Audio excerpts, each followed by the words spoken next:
حامیان رئیس رسیبی ইসরায়েলের সঙ্গে ইরানের সাম্প্রতিক সংঘাত শুরুর পর প্রথমবারের মতো জনসমক্ষে এসেছেন ইরানের সর্বোচ্চ ধর্মীয় নেতা আয়াতুল্লাহ আলী খামেনি। শনিবার তেহরানে ইমাম খুমেইনি মসজিদে পবিত্র আশুরা উপলক্ষে আয়োজিত এক অনুষ্ঠানে তাকে দেখা গেছে। ইরানের রাষ্ট্রীয় টেলিভিশনে প্রচারিত ভিডিওতে দেখা যায় খামেনি মসজিদে আসা ব্যক্তিদের অভ্যর্থনা জানাচ্ছেন। তিনি শীর্ষ ধর্মীয় নেতা মাহমুদ কারিমিকে ইরানি দেশত্ববোধক গান গাইতে উদ্বুদ্ধ করছিলেন। সম্প্রতি ইরান ও ইসরায়েলের মধ্যে সংঘাত চলাকালে তাকে একটি রেকর্ড করা ভিডিও বার্তায় সর্বশেষ দেখা গিয়েছিল। তখন গুঞ্জন উঠেছিল তিনি বাংকারে আত্মগোপনে আছেন। ওই সংঘাতে ইরানের শীর্ষ পর্যায়ের কয়েকজন সেনা কর্মকর্তা ও পরমাণু বিজ্ঞানী নিহত হন।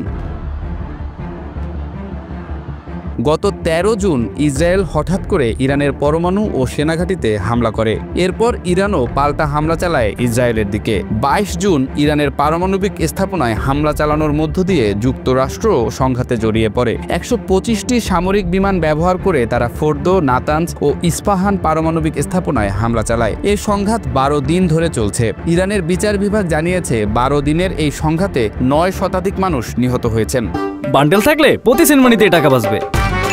বিকাশ সেনমানি বান্ডেল কিনে জিতুন প্রতি লেনদেনে।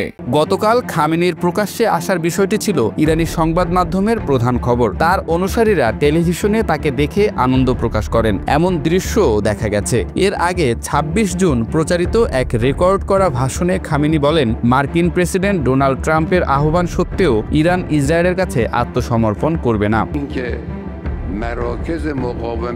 এদিকে আন্তর্জাতিক পরমাণু শক্তি সংস্থার একদল পরিদর্শক ইরান ছেড়েছেন।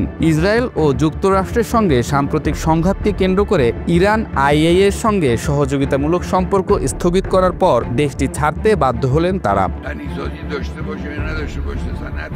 সামাজিক যোগাযোগ মাধ্যম এক্সে দেয়া এক বিবৃতিতে আইএইএ বলেছে তাদের কর্মীরা অস্ট্রিয়ার ভিয়েনায় সংস্থার প্রধান কার্যালয়ে ফিরে যাবেন। আইএইএ এর মহাপরিচালক রাফায়েল গ্রোসি বলেছেন, সংস্থাটি যেন আবারও পর্যবেক্ষণ ও যাচাইয়ের কাজ শুরু করতে পারে তা নিশ্চিত করতে ইরানের সঙ্গে দ্রুত আলোচনা করা খুবই জরুরি। তেহরান থেকে আল জাজিরা সংবাদদাতা রেসুল সেরদার বলেছেন, ঠিক কতজন কর্মী ইরান ছেড়েছেন তা নিশ্চিত হওয়া যায়নি। তার মতে সংস্থাটির কর্তৃপক্ষ যেভাবে বলেছে তাতে বোঝা যাচ্ছে না যে সবাই নাকি কয়েকজনই ইরান ছেড়েছেন। তবে সেরদারের ধারণা কিছু পরিদর্শক এখনও ইরানে রয়েছেন।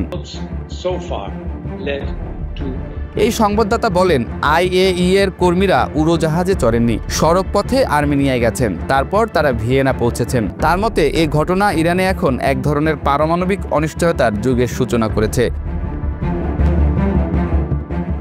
সম্প্রতি ইরান ও ইসরায়েলের মধ্যে সংঘাত চলাকালে পুরো সময়ই আইএইএ এর পরিদর্শকেরা ইরানের রাজধানী তেহরানে ছিলেন। গত ১৩ জুন ইসরায়েল ইরানের সামরিক ঘাঁটিতে হামলা চালালে দেশটির কয়েকজন শীর্ষ সামরিক কর্মকর্তা, গুরুত্বপূর্ণ বিজ্ঞানী ও সাধারণ মানুষ নিহত হন। পরে দুই দেশের মধ্যে পাল্টাপাল্টি হামলা শুরু হয়। এক পর্যায়ে যুক্তরাষ্ট্র ইসরায়েলের পক্ষে এ সংঘাতে যুক্ত হয়। তারা ইরানের পারমাণবিক স্থাপনাগুলোর উপর শক্তিশালী বোমা ফেলে। মার্কিন প্রেসিডেন্ট ডোনাল্ড ট্রাম্প প্রশাসনের দাবি, এই হামলায় ইরানের পারমাণবিক কর্মসূচি অনেকটা পিছিয়ে গেছে।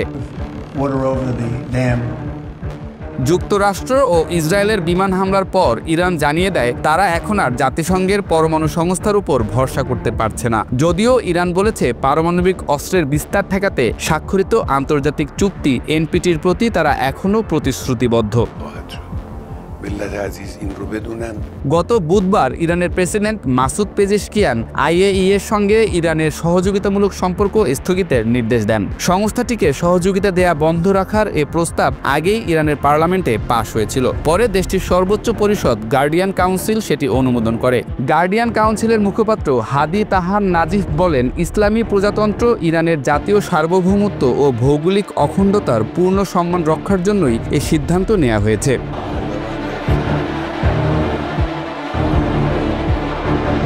باید بدانند که در مواجهه با ایران